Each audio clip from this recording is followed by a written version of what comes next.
गुरु प्यारी सात संगत जी, बड़े प्रेम और सत्कार से बोलिए धन निंकार जी। आज 25 जनवरी 2023 माता जी का पूरा विचार सुने। सात संगत जी, प्यार से कहना धन निंकार जी। प्रेमा ने बोला धन निंकार जी। बात होती है जब परमात्मा की, तो क्या कहा जाता है, काफ़ी मानते हैं ऐसा कि परमात्मा देखा नहीं जा सकता, पर ऐसा नहीं है। परमात्मा को देख सकते हैं, और ये आज की बात नहीं, युगों युगों से भी। क्यों एक मीराबाई गा के बोलती है कि मैंने राम रतन धन पायो, तो ये पायो की बात कि ये मिला है, ये परमात्मा मिलता है। और वैसे ही अभंग रचना में ज्ञानेश्वर जी ने भी हरि पाहिला रे जो बोला कि इसको देखा जा सकता है, इसको पाया जा सकता है, इसको जाना जा सकता है।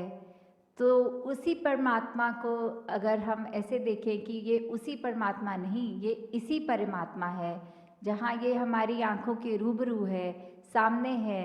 बिल्कुल देखा जाया जा सकता है और पाया जा सकता है। एक इस हरि को जब तक हम कैसे मान लें कि वो एग्जिस्ट करता है, तो उसको रूबरू देखकर,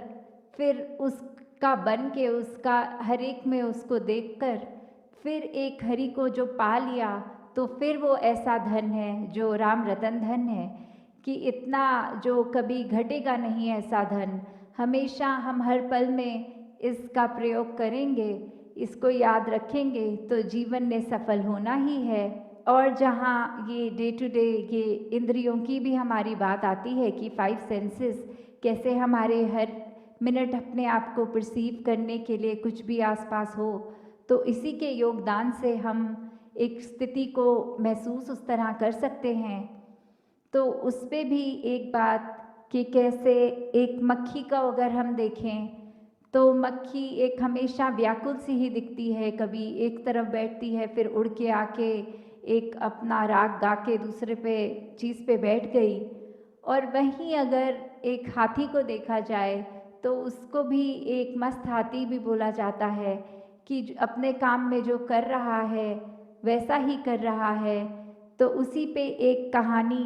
ऐसी कि एक हाथी अपने आराम से पत्ते खा रहा है, पेड़ से केले निकाल के खा रहा है। वहीं एक मक्खी भिन भिन आती हुई उसके पास जब आई, तो उसने आराम से कान हिला के वो मक्खी को उड़ा भी दिया, और अपने खाना जैसा खा रहा था वो खाता चला गया।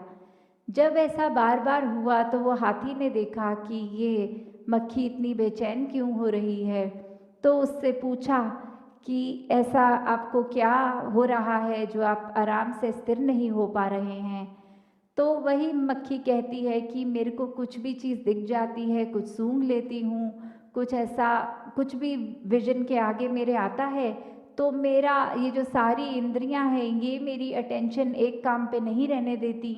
मैं सूंघ कर कुछ कहीं पहुंच जाती हूँ, कुछ नया देख के वहाँ उड़ाती हूँ, तो मैं अपनी इंद्रियों के काबू में हूँ। तो फिर हाथी यही बात उस मक्खी को समझाते हुए कि इंद्रियां तो मेरे पास भी हैं, पर मैं इंद्रियों के काबू में नहीं हूँ, मैं इंद्रियों को काबू कर लेता हूँ। मैं अपने खाने में इस समय इतना व्यस्त कि मेरे को और कुछ भी दिक्कत हो रही है तो कुछ पता नहीं लग रहा, सिर्फ टोटली फोकस्ड एक खाने पे हूँ। तो उसी तरह एक भाव हमारे भी, अगर हम ह्यूमन बॉडी में भी देखें कि कैसे एक जो हमारे सेंसेस हैं ये हमारे लिए बहुत ही फ़ायदेमंद हैं। कि अगर हम कुछ खा भी रहे होते हैं, तो वो अगर टेस्ट उसका थोड़ा ख़राब हो, तो हमें पता लग जाता है ये बासी हो गई है चीज़, या कोई चीज़ एकदम सूंघने से भी या देखते ही कि उस पर उल्ली लग गई है, या इस तरह कुछ भी चीज़ से हम एक वो प्रोटेक्टिव बात आ जाती है कि हम अपने बॉडी में ये सिस्टम में कुछ गलत चीज़ एंटर नहीं करने देते। तो जहाँ ये इंद्रियां बहुत ही एक ज़रूरी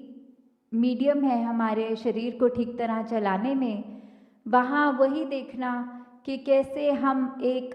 उसी में ही उलझ ना जाएं। एक हमको कंट्रोल करना है, जहाँ इंद्रियों की बात एक वो भी आती है कि अगर हम थोड़ा सा और अपना पर्सपेक्टिव वाइडर करें, तो फिर उसमें एक एंगर भी इंद्रिय हो सकता है, चाहे डायरेक्टली एक 5 सेंसेस में तो नहीं आएगा,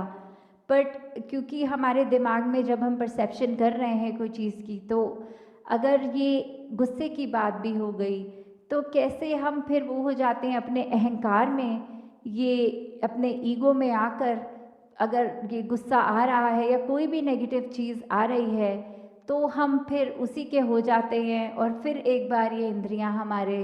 को ही चलाती हैं, हम इंद्रियों को नहीं चला सकते। तो यही भाव कि एक स्थिरता मन में आनी, एक स्थिरता दिमाग में आनी, ये फिर वही कनेक्शन इस परमात्मा का अगर है तो कैसे भी हालात से हम एक सहज भाव, एक सहज रूप में अपना जीवन जीते चले जाएंगे और उसी तरह फिर इसी के रंग में रंग कर हम एक अपने जीवन को जहाँ सुखमय कर लेंगे कि एक हर स्थिति में परमात्मा का ही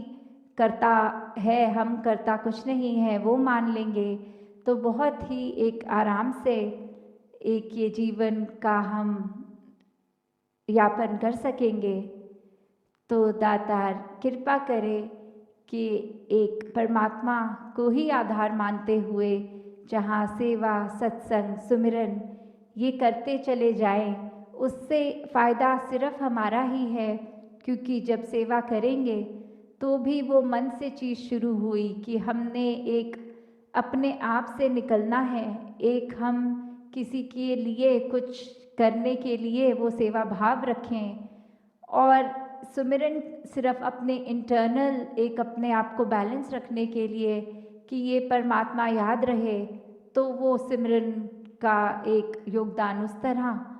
और जहाँ सत्संग की बात है तो वो एक सत्संग जब हम जाते हैं तो ये लाइक माइंडेडनेस जो बात आती है कि सभी पॉजिटिव होंगे और सभी इसी परमात्मा की बात करेंगे और उनकी ज़िंदगी से भी हम देख सकते हैं, शिक्षा ले सकते हैं, तो कैसे हमारा खुद का विश्वास और पक्का होता जाता है। तो एक दूसरे से ही सीखकर इस परमात्मा को याद रखकर अपने जीवन को हर एक आगे से आगे बढ़ाता जाए।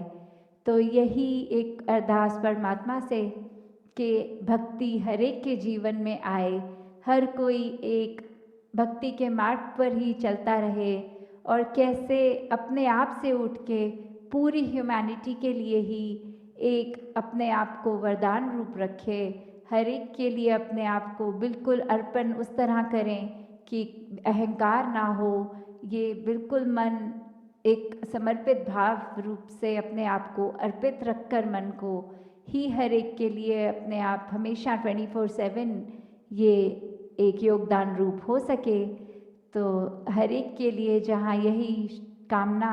कि परमात्मा तो हमेशा ये आशीर्वाद रूप दे ही रहा है,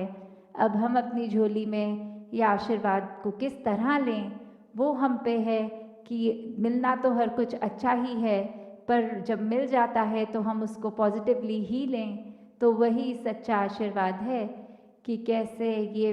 ब्रह्म ज्ञान तो सभी को एक जैसा मिला है, फिर उसमें से ही हमने अगर एक हमारा मन हमें दूसरी डायरेक्शन में लेके जा रहा है तो हमने ही एनालाइज करना है कि ये ब्रह्म ज्ञान टिका है कि नहीं टिका। तो ये जैसे परमात्मा ने सभी को सब बराबर मन में एक सेटिस्फैक्शन, एक स्थिरता, एक संतुष्टि का भाव बख्शा है, पर वो बात हमारे ही चेतनता, विवेक और हमारे अंदर सरेंडरेंस भावना वो एक आनी, तो उसी पे टिका है कि दातार को याद रखें और इसके शुक्राने भाव में हमेशा रहें। साथ संगत जी, धन निरंकार जी। धन निरंकार जी।